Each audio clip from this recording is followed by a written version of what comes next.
Okay. One thing to understand about PIT, first of all, is that PIT Slayer has been removed from the current MLG. So all we're left with is PIT Capture the Flag. I'm going to start talking just a little bit about Slayer on PIT, even though it's not on MLG, and the reason is I want to create a contrast in your mind so that you know what not to do, okay?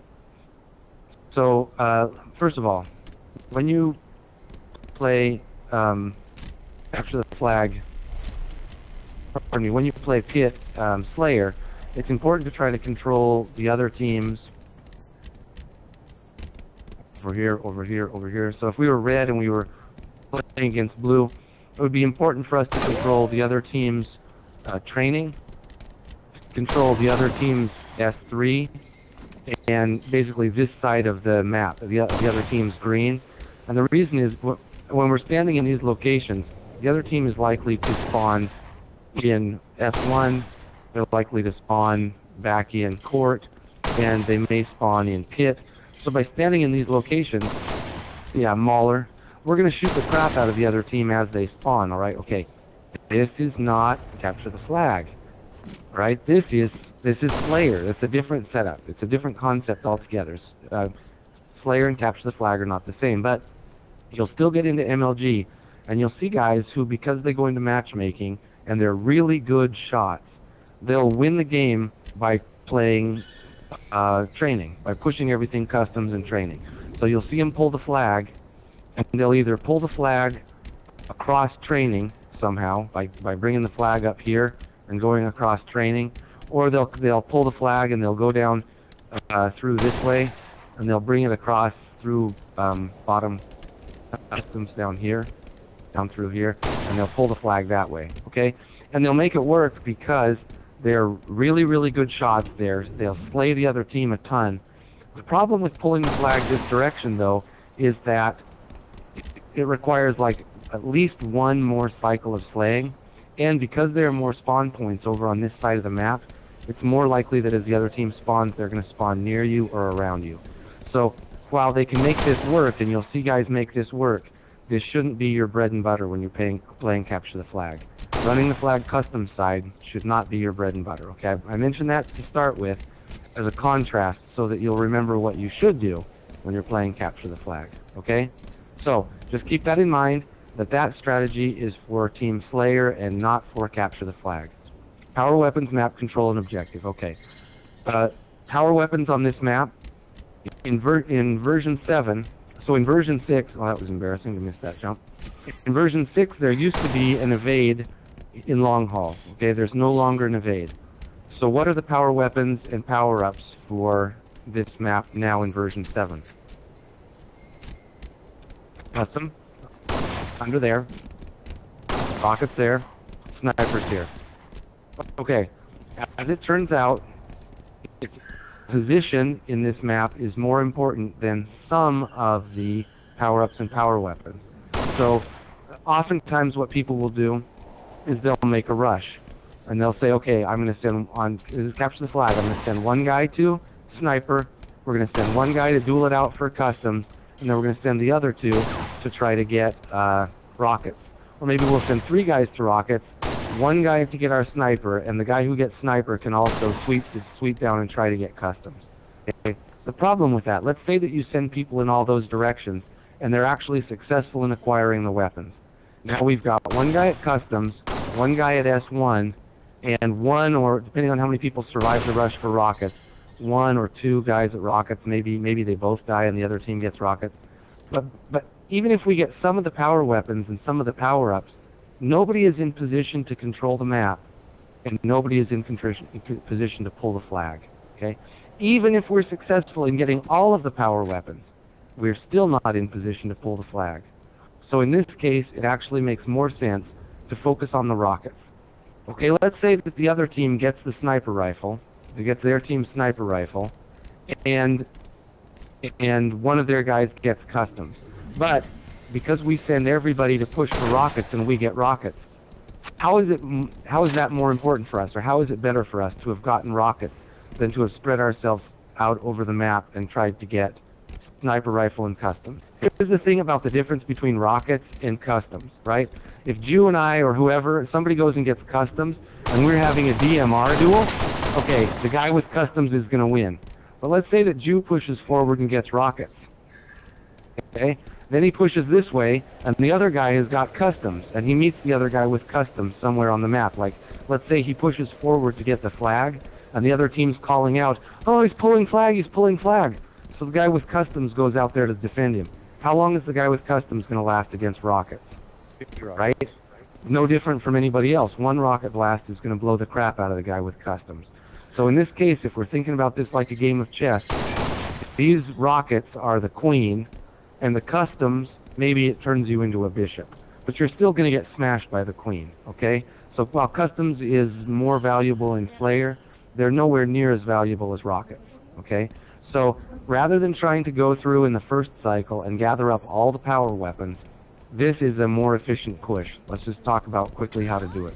Our goal is rockets, okay? Our goal is rockets.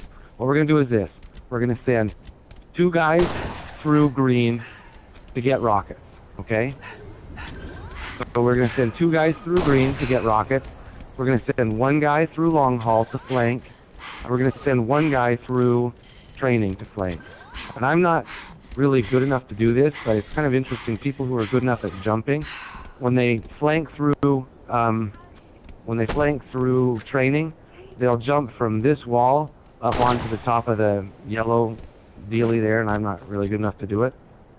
The Twinkie or the banana or whatever it is that they call it, which enables them to, see, the thing is, a guy standing here, like an ordinary player like me, standing right here at training, trying to flank somebody at training, I'm going to come this way, and that dude, where is he? Like, I don't even see him, right? Because he's standing up there. And that allows that person to get a sticky, well, except they won't have had a chance to pick up a sticky coming this direction, but it allows them to throw a grenade, get an assassination, or lay down several shots on me before I figure out where the heck he's coming from. So somebody who's like Callous was showing me how he does it, and he, every single time, he just casually comes and he goes, hop, hop, and I can't do it. And he's like, so what I'll do is I'll cut people off, and the other guy, should they send another guy this way, that person will quite often not even see Callous, and they'll get several shots put into him before they realize where he's coming from. Anyway, that's his way of cutting through training. The other team will often not send anybody through training, and so that person will simply get a free pass. They'll go hop, hop, there's nobody here, they hop back down, and now they're uncontested for approaching the other green box. If the other team has made the mistake of sending people down to S1 for snipers and sending somebody down for customs, then what you end up with is this. 2 guys come through our green box and go to green hall. One of our guys flanks around from long haul. One of our guys flanks around from training, and we are definitely going to end up with the rockets. That's just too powerful of a push. The only way that they're going to end up with rockets in that situation is if they did exactly the same thing we did.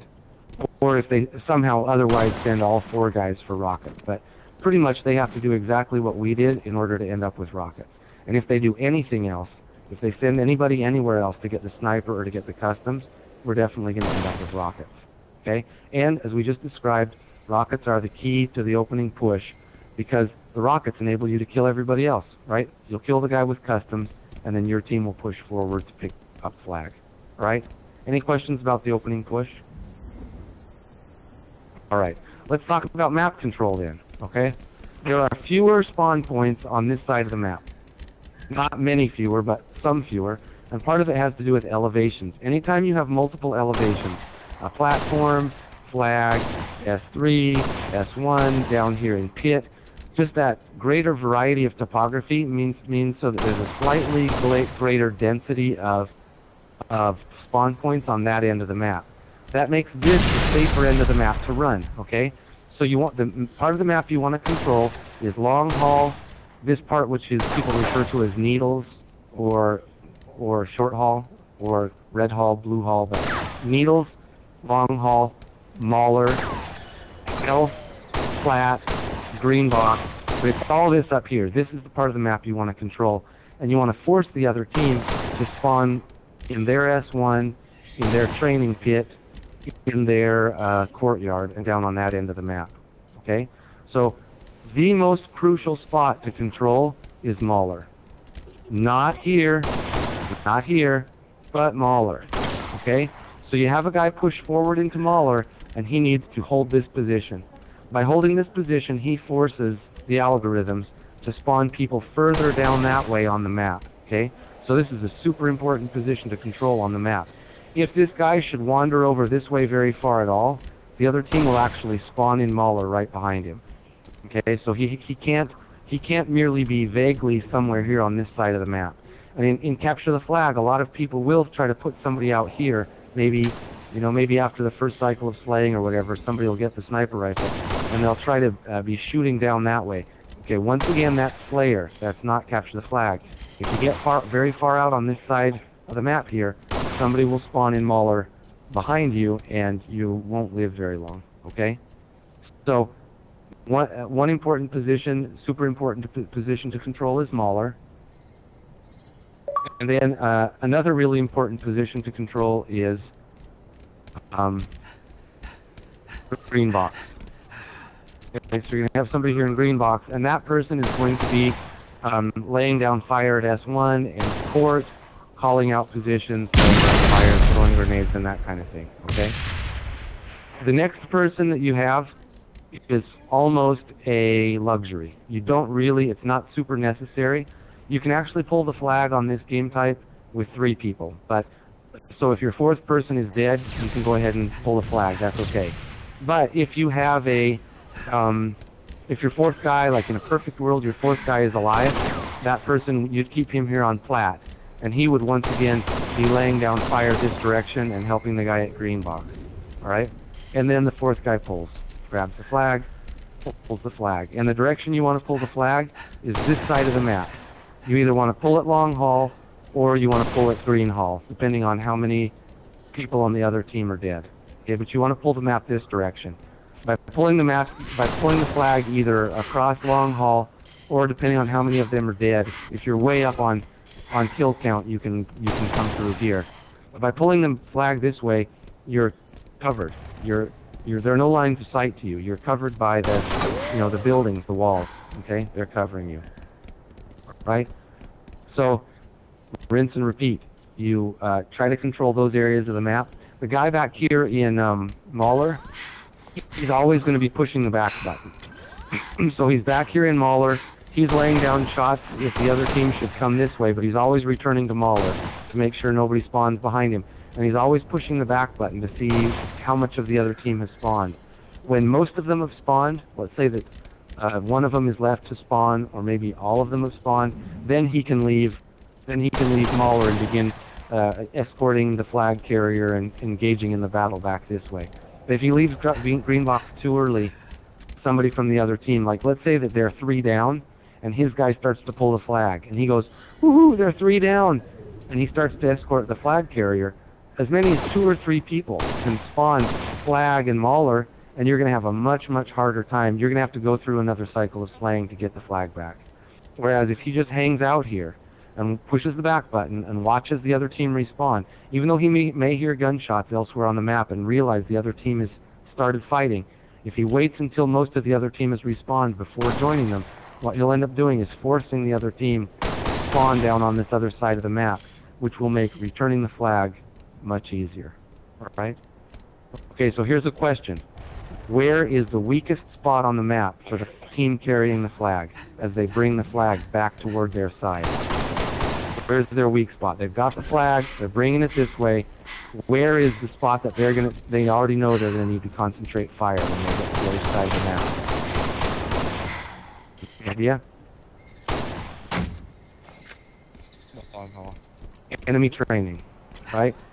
Because if the guy at Mauler has done his job, the other team has spawned over here. They've spawned on this side of the map. They already know because they're calling it out. They're pulling the flag, they're carrying it long haul, they're carrying it green haul. Well, if they've all spawned down here, where are they going to go? Right? They know they're too slow to run up to long haul and go along. No, they're not going to go that way. They're going to go this way. Right? We have to cut the other team off. And so you're carrying the flag, and the first one of the other team is going to come from here. If they're smart, they're going to start throwing grenades. They may even get here before you've made it through the hall, right? And they're going to start laying down fire and throwing grenades. And their goal is to slow you down so that when you exit long hall or exit green hall and begin the push across the map this way, they want you to have dropped the flag and have to be here returning fire so that the next member of their team who respawns can come and join them, and the next, and the next, and the next. So if they're a smart team, they're going to come up this way and begin nading and firing on you, and this is going to be your weak spot, is going to be enemy training. So your team that's escorting you, their goal should be to push this way and confront the other team as they come through enemy training, right? So instead of like congratulating you and high-fiving you and jumping for joy with you as you come over here and jump or whatever, go through long haul, instead of standing right here with the flag carrier, you guys should be coming the escorters, and that's pretty much everybody, right? That's the guy at Plat, the guy at Green Hall, the guy, like everybody is going to come back with the flag carrier. You should all converge on this side of the map temporarily and meet the other team face on so that your flag carrier has a relatively unobstructed return, carry the flag back and plant it, right? Anyway, rinse, repeat.